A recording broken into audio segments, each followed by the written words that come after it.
¿Has notado que cuando dices o haces algo malo, sientes una sensación incómoda dentro de ti? Esa es tu conciencia hablándote. Tu conciencia te habla cuando actúas mal.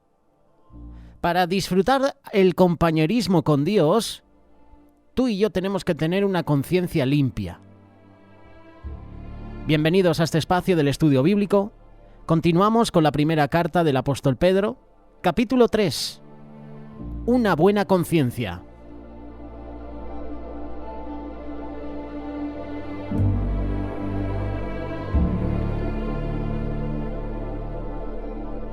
En estudios bíblicos anteriores hemos hablado sobre los deberes conyugales, hemos hablado también incluso de otros temas destacados, por ejemplo en el capítulo 2, la piedra viva, hemos hablado del pueblo de Dios, hemos hablado también de vivid como siervos de Dios. En este capítulo 3 llegamos a la segunda parte del capítulo y habla sobre una buena conciencia. El que quiera amar la vida y ver días buenos, refrene su lengua del mal, y sus labios no hablen engaño. Apártese del mal y haga el bien, busque la paz y sígala, porque los ojos del Señor están sobre los justos, y sus oídos atentos a sus oraciones. Pero el rostro del Señor está contra aquellos que hacen el mal. Esto es lo que dice el versículo 10, el versículo 11 y el versículo 12. Pero antes, versículo 8-9, mira lo que dice. Finalmente, sed todos de un mismo sentir, compasivos, amándoos fraternalmente, misericordiosos, amigables, no devolviendo mal por mal, ni maldición por maldición, sino por el contrario, bendiciendo, sabiendo que fuisteis llamados para que heredaseis bendición.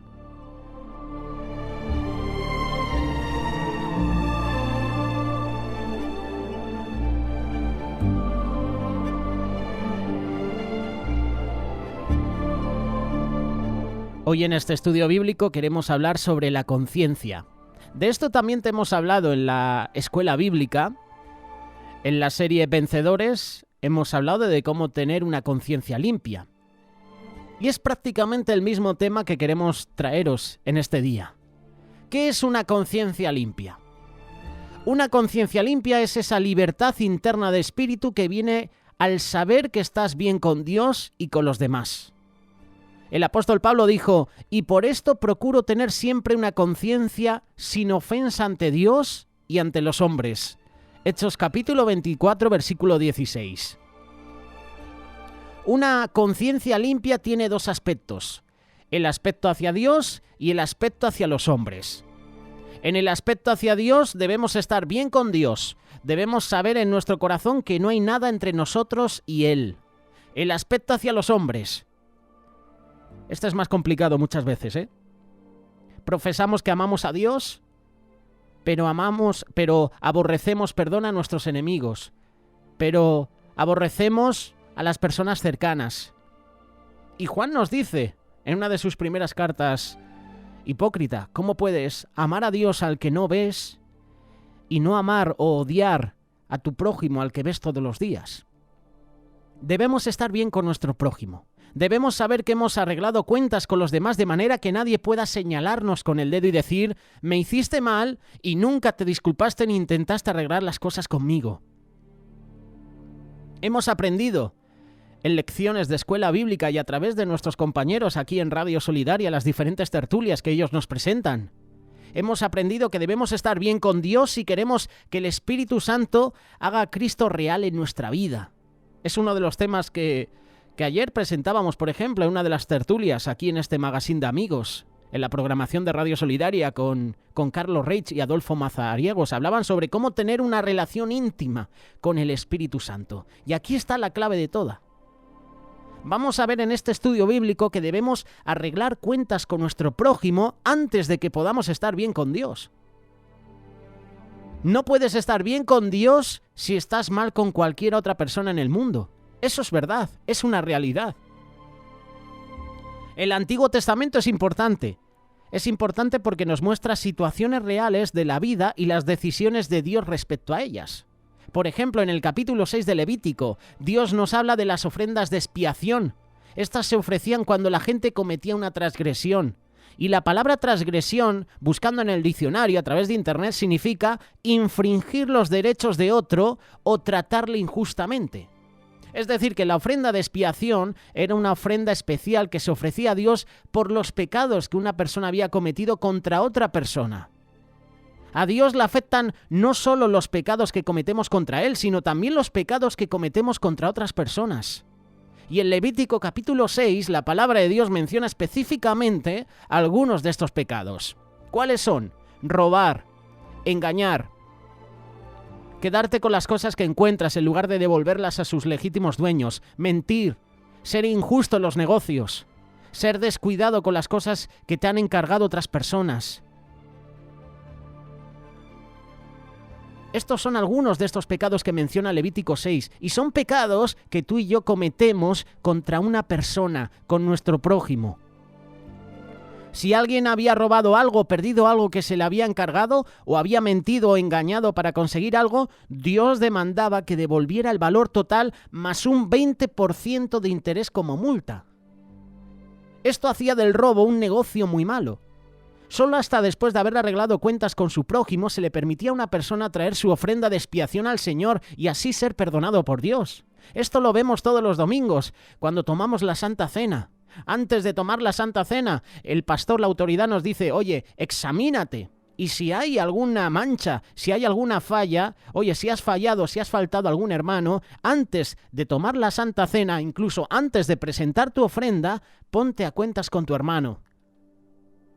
De este pasaje aprendemos dos cosas importantes. Cuando pecamos contra nuestro prójimo, pecamos también contra Dios. Esa es la primera cosa. La segunda, debemos estar bien con nuestro prójimo antes de que podamos estar bien con Dios. La segunda cosa, van juntas. Esa es la enseñanza del Antiguo Testamento. La enseñanza del Nuevo Testamento también es importante. Jesús dijo, por tanto, si traes tu ofrenda al altar y allí te acuerdas de que tu hermano tiene algo contra ti, deja allí tu ofrenda delante del altar y anda, reconcíliate primero con tu hermano y entonces ve y presenta tu ofrenda. Mateo capítulo 5, versículos 23 y 24. En este pasaje Jesús habla de uno que ha venido a adorar a Dios y de repente se acuerda que ha ofendido a alguien. El Señor dice que debe dejar su ofrenda en el altar e ir primero a reconciliarse con su hermano y después volver y ofrecer su ofrenda a Dios. ¿Qué significa reconciliarte con su hermano? ¿Qué significa esto? Reconciliarme yo con mi hermano. Significa arreglar cuentas con él, ya sea pidiéndole perdón o haciendo restitución.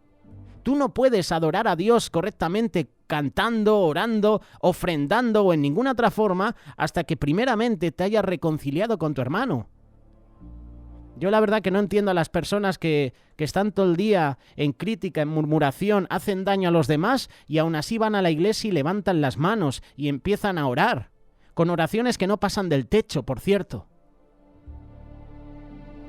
Aquí se nos está obligando a reconciliarnos con nuestro hermano. Jesús lo está diciendo, antes de que presentes la ofrenda, haz las paces con tu hermano, reconcíliate con él. Jesús está estableciendo un principio aquí. Es el mismo principio que vimos en el Antiguo Testamento. El principio es este, debemos estar bien con nuestro prójimo para estar bien con Dios. No todos los pecados requieren que arreglemos cuentas con otra persona. Si nuestro pecado fue cometido contra Dios, solamente debemos confesárselo a Dios. Pero si hemos hecho mal a otros, debemos arreglar las cosas directamente con ellos. Pedirle perdón solo a Dios no es suficiente. Debemos arreglar cuentas con los demás para que podamos estar bien con Dios. Recuerda que estamos en este estudio bíblico. Cómo tener una buena conciencia. La Biblia dice que David era un hombre conforme al corazón de Dios, ¿verdad? Hechos capítulo 13, verso 22. Un corazón, para esto era el amor de David a Dios, su anhelo de estar completamente bien con Dios. Y David le pidió a Dios que le mostrara cualquier pecado que pudiera tener en su vida cuando oró. Examíname, oh Dios, y conoce mi corazón. Pruébame y conoce mis pensamientos y ve si hay en mi camino de perversidad. Salmo 139, versículo 23 y 24. Si queremos tener una conciencia limpia, debemos permitir que el Espíritu Santo examine nuestro corazón y nos muestre las ofensas que hemos cometido contra otros. He aquí algunas cosas que debemos considerar. ¿Has herido u ofendido a alguien con algo que ya has dicho o hecho? ¿Has robado, por ejemplo, a tu patrón o a algún familiar o a otros? ¿Has mentido a alguien y nunca le has pedido perdón? ¿Has sentido amargura y resentimiento contra alguien? ¿Has tenido una actitud de falta de perdón hacia una persona? ¿Te has rebelado contra alguien que tiene autoridad sobre ti, como tus padres, tu pastor, tu jefe, tu maestro? ¿Has sido desagradecido con quienes te han ayudado? ¿Has cometido otras ofensas? Debemos tratar con los pecados que hemos cometido contra otras personas. Recuerda que no puedes estar bien con Dios si estás mal con cualquier otra persona. La Biblia tiene mucho que decir sobre la importancia de tener una conciencia limpia. Una conciencia limpia es esencial para tener fe. Pablo habla de manteniendo la fe y la buena conciencia. Primera carta de Timoteo, capítulo 1, verso 19. Cuando nuestra conciencia no está limpia, nuestra fe se hace débil, es inefectiva. Una conciencia limpia es necesaria para obtener respuesta a nuestras oraciones. Yo no puedo orar a Dios si por detrás estoy en crítica, en queja, por poner un ejemplo, o estoy desobedeciendo, o estoy con pecados ocultos.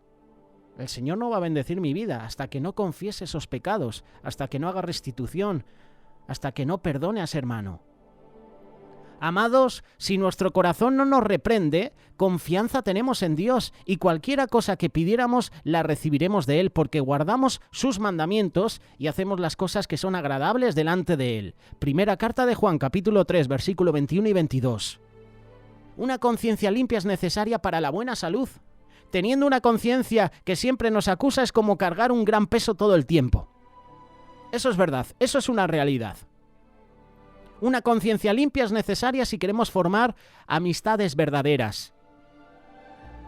Habrá momentos en que ofenderemos y heriremos a alguien seguro. Si queremos mantener su respeto y amistad, debemos arreglar cuentas con aquella persona. Una conciencia limpia es necesaria para un testimonio eficaz. Si has ofendido a alguien y nunca has tratado de arreglarlo con él, te será imposible testificarle en forma efectiva. Y esto es lo más importante. Una conciencia limpia es necesaria para disfrutar de una comunión con Dios. Debemos estar bien con Dios y debemos estar bien con nuestro prójimo. Aún la más leve acusación de nuestra conciencia estorbará nuestra comunión con el Señor.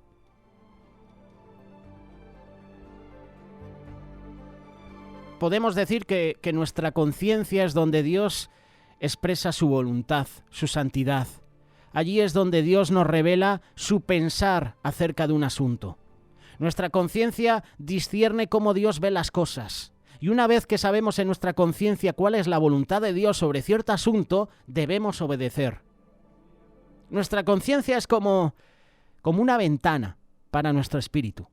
La luz de Dios brilla a través de esta ventana llenando nuestro ser interior con su luz. Si obedecemos a nuestra conciencia, la ventana se hace más clara, se hace más transparente y la luz de Dios puede iluminar nuestro espíritu cada vez más y más. Si no obedecemos a nuestra conciencia y no tratamos con el pecado que ella condena, entonces nuestra conciencia, como una ventana, se mancha, se opaca. Y a medida que el pecado aumenta, la suciedad y la turbidez aumentan hasta que la luz de Dios penetra muy poco en nuestro espíritu. Es como lo que está sucediendo, por ejemplo, en la isla de La Palma con el volcán. Como hay tanta ceniza, como hay tanta polución en el ambiente, no entra la claridad del sol, la luz a ese lugar. No entra la lluvia incluso. Llueve alrededor, pero en esa zona no, porque se ha creado un manto que impide que esa lluvia pueda caer sobre ese lugar. Si un creyente sigue desobedeciendo a su conciencia, su corazón se pone duro. Llega un día en que puede pecar sin sentir ningún remordimiento. Y esta es una condición trágica para cualquier persona. Hebreos capítulo 3, versículo 8. No endurezcáis vuestros corazones. Antes, exhortaos los unos a los otros cada día, entre tanto que se dice hoy, para que ninguno de vosotros se endurezca por el engaño del pecado. Nuestra conciencia trata tanto con el pasado como en el futuro. No solo nos condena cuando hemos hecho algo malo, sino que nos advierte cuando vamos a hacer algo que no es agradable al Señor. Si tu conciencia te advierte de que el hacer cierta cosa es mala, no lo hagas. Si ya has hecho algo malo, confiésalo de inmediato. Reclama tu limpieza por la sangre de Cristo. Cualquier cosa que Dios te dice a través de tu conciencia, hazla. Nada puede tomar el lugar de la obediencia. El Señor insiste en que le obedezcamos. Y es curioso porque hablando de la conciencia, al final podemos acabar hablando sobre la obediencia. ¿Cómo sabemos qué es bueno y qué es malo a los ojos de Dios? Una forma de saberlo es por lo que dice Dios en su palabra. Cuando la palabra de Dios nos dice que algo está bien, entonces sabemos que está bien. Si su palabra dice que algo es malo, entonces sabemos que es malo. Pero por lo general, cuando somos recién convertidos, por ejemplo, no sabemos mucho de la Biblia. Pueden haber muchas cosas en nuestra vida que la Biblia condena, pero si no conocemos la palabra de Dios, no sabemos qué tales cosas son pecados. ¿Qué hace el Señor? Pues Él empieza a mostrarnos nuestros pecados uno por uno. El Señor es bueno con nosotros. No nos revela todos nuestros pecados a la vez. Él sabe que eso nos sería difícil, desalentador. Pero Él nos va revelando nuestros pecados uno por uno. Un pecado en nuestra vida, desconocido por nosotros, no impide nuestra comunión con el Señor. Si obedecemos lo que sabemos que es la voluntad de Dios y si renunciamos a lo que sabemos que Él condena, podemos disfrutar de una comunión perfecta con Él. Primera carta de Juan, capítulo 1, verso 7. Si andamos en luz, como Él está en luz, tenemos comunión unos con otros y la sangre de Jesucristo, su Hijo, nos limpia de todo pecado. Andar en luz significa ser obedientes a la luz que recibimos del Señor. Si somos obedientes a esta luz, podemos disfrutar de la comunión con Dios. Y respecto a nuestra comunión con Dios, lo más importante es nuestra actitud hacia su voluntad. Si deseamos sinceramente obedecer a Dios, podemos tener una comunión perfecta con Él desde el primer día de nuestra vida cristiana. Pueden haber muchos pecados en nuestra vida, pero si son desconocidos para nosotros, están cubiertos por la sangre de Cristo. Pero Jesús nos los va a revelar. Por otra parte, desde el momento en que Dios nos revela un pecado en nuestra vida, somos responsables de confesarlo y dejarlo. Si permitimos que un pecado permanezca después de que nuestra conciencia lo ha condenado, perderemos la comunión con Dios. Cada día que sigamos haciendo algo que la conciencia condena es un día fuera de comunión con el Señor. Esto sucede también con nuestros hermanos, con el prójimo, con la persona que tenemos al lado. Recordemos que entre los hijos de Dios hay diferentes grados de conocimiento. Algunos creyentes no se dan cuenta de ciertos pecados que otros cristianos consideran graves. No debemos rechazar ni juzgar a aquellos que no saben lo que nosotros sabemos. Más bien debemos orar por ellos y tratar de ayudarlos. Dios no nos rechaza por los pecados de los cuales no somos conscientes. Tampoco debemos rechazar a nuestro hermano por pecados propios que él no conoce. Recuerda, si tu conciencia te advierte que el hacer cierta cosa es malo, no lo hagas. Y si ya has hecho algo malo, confiésalo de inmediato. Reclama esa limpieza por la sangre de Cristo. Tristemente, muchos de nosotros a veces no seguimos estas instrucciones. Tratamos de silenciar la voz de esa conciencia. Una persona puede tratar de convencerse a sí misma que algo está bien porque para ella no tiene nada de malo, o bien diciendo que otros creyentes lo hacen. También puede ser que lo discuta con otro creyente con el fin de lograr que éste le apoye. No debemos permitir que la opinión de otra persona supere nuestra conciencia. Alguien puede decirte que cree que es correcto que tú hagas cierta cosa, pero si tu conciencia la condena, entonces es mala para ti. Por ejemplo, una persona que ha tenido problemas de alcohol. Sabe que si su amigo le va a invitar a un bar, a un restaurante, y le dice, oye, te voy a poner una cerveza, la conciencia del que era alcohólico antes le va a decir, no bebas porque tú has tenido problemas. Nunca debemos tratar de silenciar la voz de la conciencia porque representa la voluntad de Dios para nosotros. Una segunda forma en la que la persona trata de tranquilizar su conciencia es hacer muchas buenas obras. Aunque no está obedeciendo a Dios, ella piensa que lo que está haciendo es bueno, o quizás mejor que lo que Dios le ha mandado a hacer. Puede tratar de silenciar su conciencia dando dinero para la obra de Dios o ayudando a otros. Esta persona puede estar muy contenta consigo misma y considerar que sus buenas obras son muy valiosas, pero a los ojos de Dios no tienen ningún valor si ella es desobediente. La conciencia demanda nuestra obediencia absoluta. Ninguna otra cosa puede agradar a Dios. Si somos desobedientes, Dios no mira las buenas obras que hacemos o cuánto dinero ofrendamos a su causa, sino solamente mira nuestra obediencia. Nada puede tomar el lugar de la obediencia. Y mira lo que dice la palabra de Dios, primer libro de Samuel, capítulo 15, verso 22. Ciertamente, el obedecer es mejor que los sacrificios. Increíble este versículo. Ciertamente, el obedecer es mejor que los sacrificios. Otro dato importante. Debemos evitar las acusaciones de Satanás. En la búsqueda por lograr y mantener una conciencia limpia, debemos estar conscientes del hecho de que Satanás puede atacar a nuestra conciencia. Lo hace acusándonos, condenándonos. Satanás mete en nuestra mente pensamientos como este: ya fallaste otra vez. Es lo que siempre haces. Eres un fracaso, lo serás siempre. Dios no puede amar a alguien como tú si eres un pecador. Los ataques de Satanás pueden debilitarnos de tal manera que apenas podamos enfrentar la vida. Y por esta razón es de suma importancia que reconozcamos su actividad.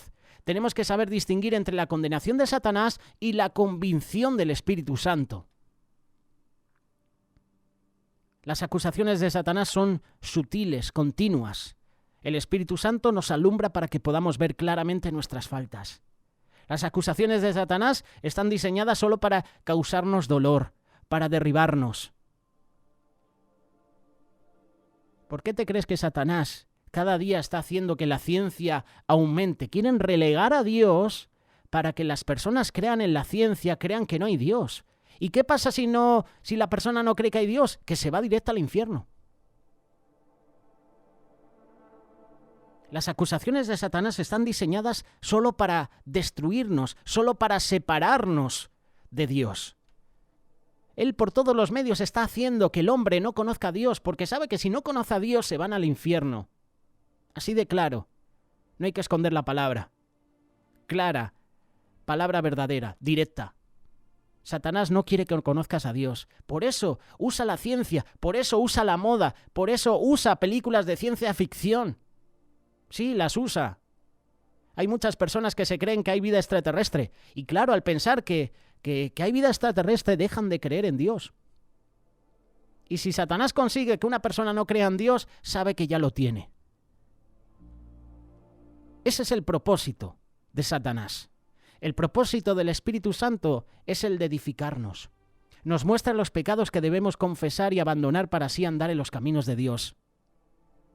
Las acusaciones de Satanás nos siguen acosando aun cuando hayamos confesado el pecado. Si la convicción es del Espíritu Santo y hemos confesado ese pecado a Dios, Él nos perdona y el Espíritu Santo ya no continúa hablándonos respecto a ese asunto. Pero Satanás viene. Satanás ataca al creyente tratando de hacerle creer que jamás podrá ser perdonado por ciertos pecados cometidos. Creer esto es creer una mentira. No hay pecado tan grande en el mundo que no pueda ser perdonado. Primera carta de Juan, capítulo 1, versículo 7. La sangre de Jesucristo, su Hijo, nos limpia de todo pecado, de todo. No de algunos, de todos. Si confesamos nuestros pecados, Él es fiel y justo para perdonar nuestros pecados y limpiarnos ¿de qué? De toda maldad. Cuando Dios dice todo, Él quiere decir todo. Con su muerte en la cruz, el Señor Jesucristo pagó por todos nuestros pecados. Si sientes que Satanás te está atacando, resístelo. Ese será el lema que vamos a tener próximamente en el retiro de adolescentes, retiro David. Resistencia. Resistid al diablo y huirá de nosotros. Resistid. Resístelo en el nombre del Señor Jesús. Reclama la victoria del Calvario. Resistid al diablo y huirá de vosotros. Santiago capítulo 4, verso 7. Es muy importante que mantengamos una conciencia sensible. Si tenemos cuidado de obedecer la voz de nuestra conciencia, se mantendrá limpia y sensible. Si no obedecemos a nuestra conciencia, ésta se va a endurecer. Y cada vez que nos rehusamos a escuchar y a obedecer a nuestra conciencia, pues nuestra vida espiritual se daña. Mirad, hermanos, que ninguno de vosotros se endurezca por el engaño del pecado. Hebreos capítulo 3, verso 12.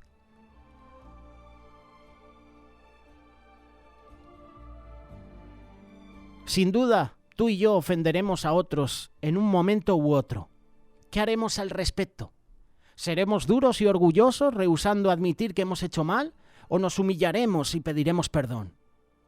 Lo que Dios quiere es que nos humillemos y arreglemos cuentas con los demás.